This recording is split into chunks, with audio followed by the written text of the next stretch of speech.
Senator Kaine. Thank you, Mr. Chair, and congratulations to the nominees. I'm particularly glad, Admiral Cooper, your role as the lead of the liaison office here in Congress will give you just innate sensitivity to the relationship that the Article 1 and Article 2 branches must have on these important issues. So congratulations to both of you. I'll put it on the table. I'm very disturbed with the U.S. getting into an offensive war with Iran. And I'm praying, and I know we all are, that the ceasefire is going to hold. That would be great news for the region, great news for us. I think there are differences of opinion in this body, as there would be in the American public, about the virtues of offensive war between the United States and Iran. And I understand those differences. But I hope my colleagues will agree that something of this magnitude should not be the decision of one person. The framers of the Constitution decided very carefully that the initiation of offensive war is something that should happen after a vote of Congress. And in this instance, there was not only no congressional authorization, there was no congressional consultation, and there wasn't even congressional notification. I've taken the position since I came here under President Obama's second term, President Trump's first term, President Biden's term, President Trump's second term, that I don't want to have the decision about whether we send our sons and daughters to war rest on one person, however much I agree with that person. I don't think it should rest on the shoulders or rest on the say-so or the whims or the daily mood, vibe, or attitude of one person.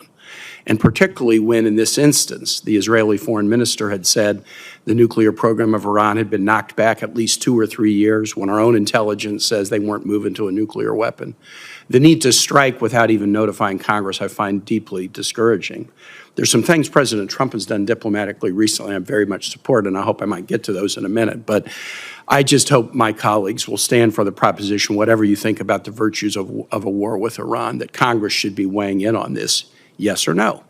Congress should be consulted. We are the people's elected representatives, and we look our constituents in the eye who've got kids or spouses in the military, and we ought to be having a debate and having a vote and not just allowing this to be done on autopilot by a single person, whether or not we share the party affiliation or whether we agree with that person.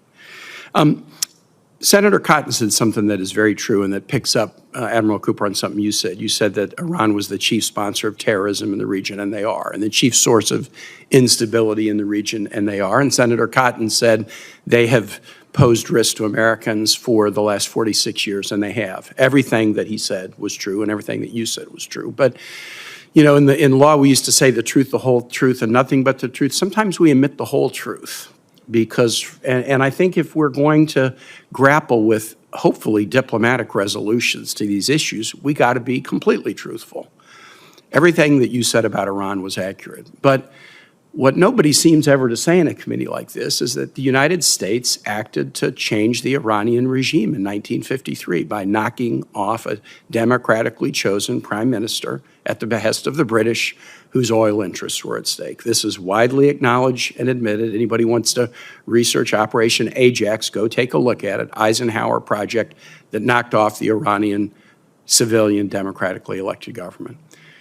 After that happened, the U.S. helped install a dictator, the Shah of Iran. We trained the secret police of Iran, and that dictator brutally ruled Iran for about 25 years.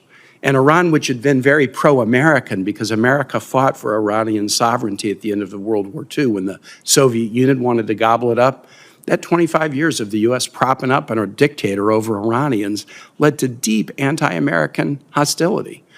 When the Shah was thrown out of office, the U.S. gave the Shah refuge. The Iranians asked for him back to try him. We refused. The Iranians took over the embassy and held American hostage, a violation of international law. In subsequent years, the United States military shot down an Iranian passenger. The USS Vincennes shot down a passenger jet in the 1980s, killed 290 Iranian civilians. That was on us, not on them. The U.S. gave weapons to Iraq when Saddam Hussein invaded Iran, a huge war in the region that cost 300,000 Iranian lives.